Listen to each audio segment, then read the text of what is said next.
Horton and religion. So, as the topic shows, that we are going to discuss that how does Horton take the viewpoint of religion in sociological context. Basically, we see that we are going to discuss that Horton basically look forward the idea of Taylor, as we see that Horton sought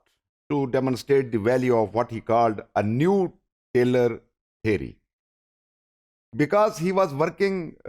by using the population of African people regarding their religion and regarding their religious teachings and religious practices and viewpoints on religion. तो उसने Taylor की जो theory थी, उससे पहले जो theory दे चुका था, बेसिकली उसी थेरी को आगे बढ़ाया. जिस तरह हम मार्क्सियन कॉन्टेक्स्ट की बात करते हैं, हम वेबेरियन कॉन्टेक्स्ट की बात करते हैं, फिर हम न्यू मार्क्सिस्ट की बात करते हैं, न्यू लिबरलिज्म की बात करते हैं, तो इस तरह हॉटन ने एक नया टेलर के जो रिलीजन के ऊपर कॉन्टेक्स्ट था उसको नए तरीके से आगे लेके जाने की कोशिश की है और समझने की कोशिश की है. So we see that Horton said that religion is indeed an intellectual exercise, an effort, intellectual effort to understand the world in which goods or spirits play much the same role that abstract conceptions such as atoms, molecules, physical laws plays in Western science. तो इसको अगर हम आसान सादा लफ्ज़ों में बात करें तो हॉटन ने ये कोशिश की है कि जिस तरह साइंटिफिक लैंग्वेज में मॉलिक्यूल के ऊपर और एटम्स के ऊपर साइंस में काम होता है, साइंटिफिक डोमेन में काम होता है, इसी तरह अकॉर्डिंग टू हॉटन के रिलीजन के अंदर भी जो गॉड्स हैं, जो कॉन्सेप्ट है गॉड का, और फिर देवताओं का कॉन्सेप्ट है, फिर स्पिरिट्स का कॉन्सेप्ट है, उसको अंडरस्टैंड करने की ज़रूरत है जिस तरह मॉलिक्यूल्स और एटम्स को अंडरस्टैंड करने की साइंस में एफर्ट की जाती है. So his striking and original ऐसे suggest on the matter of intellectualism at least, यानी सिंपल मकसद इसका यह है कि जिस तरह साइंस में हम चीज़ों को, स्मॉलेस्ट पार्ट्स को बड़ा माइन्यूटली और बारीक बीनी से उसको समझने की कोशिश करते हैं, एट इंटेलेक्चुअल लेवल, इल्मी लेवल पे, मंतकी लेवल पे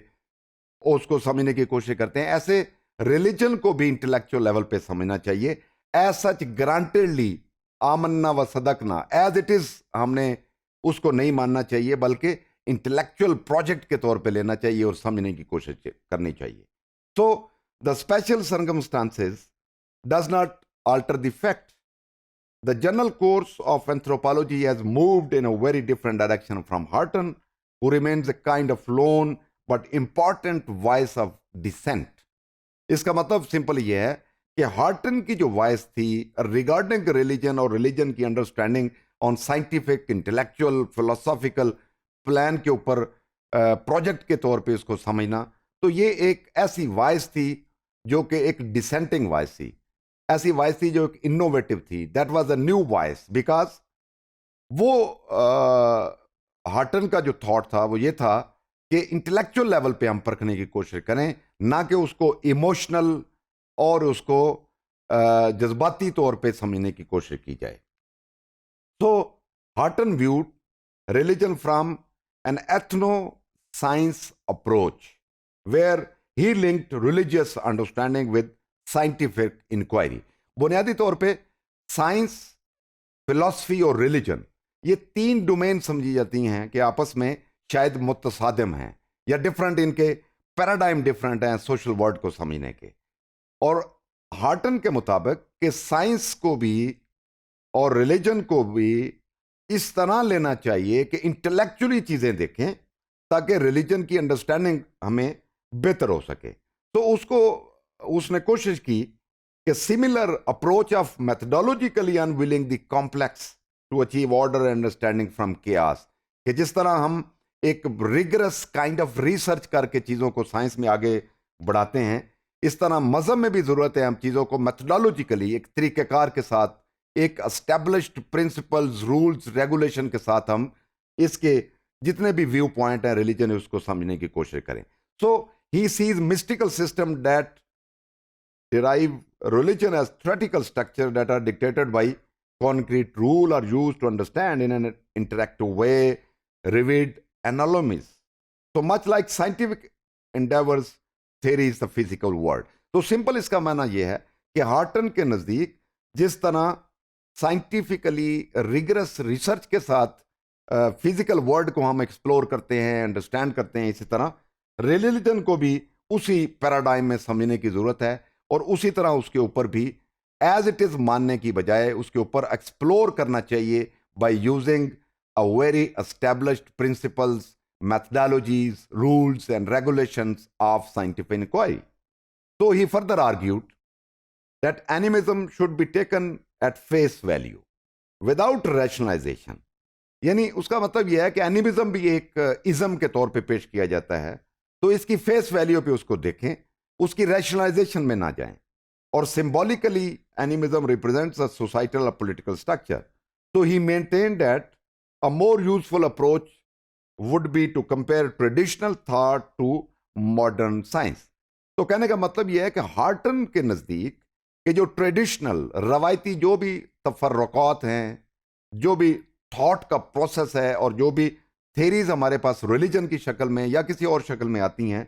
ख़ास तौर पे सोशल वर्ल्ड से मुतल्लक, तो जिस तरह मॉडर्न साइंस पे उसको साइंटिफिक इंक्वायरी लगा के रिगरस काइंड ऑफ रिसर्च करके एक मैथडोलॉजी को अडॉप्ट करते हुए उसको समझने की कोशिश करते हैं और नया लॉज भी बनते हैं, नई अंडरस्टैंडिंग सामने आती है. इसी तरह रिलीजन के कॉन्टेक्स्ट को भी इसी तरह समझने की ज़रूरत है, ना कि एज इट इज़ उसको मान लिया जाए और उसके ऊपर रिगरस काइंड ऑफ रिसर्च और कोई मैथडोलॉजी अप्लाई ना की जाए. तो the fact is that the traditional explanation may be shown to be mistaken in terms of modern science. यानी इसका मतलब ये हुआ कि उसके मुताबिक intellectual group of people should come forward, they should understand, they should try to explore what religion stands for and what is the true meaning and the truthfulness and its usefulness in a social world. तो इसके लिए एक scientific approach जिस तरह physical laws को समझने के लिए इस्तेमाल होती है, तो इंटेलिजेंट लोगों का काम है कि वो आगे they should come forward, they should apply all kind of the rules, जो भी साइंटिफिक रूल्स हैं उनको अप्लाई करके अंडरस्टैंड करें कि रिलीजन का जो सोसाइटी के अंदर क्या रोल है, उसके क्या मीनिंग है और उसकी प्रैक्टिकल, जिसको आप प्रैग्मेटिक, जो उसकी अप्रोच और उसकी फिर यूटिलिटी किसी भी वर्ल्ड के अंदर क्या है, तो उसको इस अंदाज में लेना चाहिए जैसा कि साइंटिफिक जो डिसिप्लिन है उसमें लिया जाता है.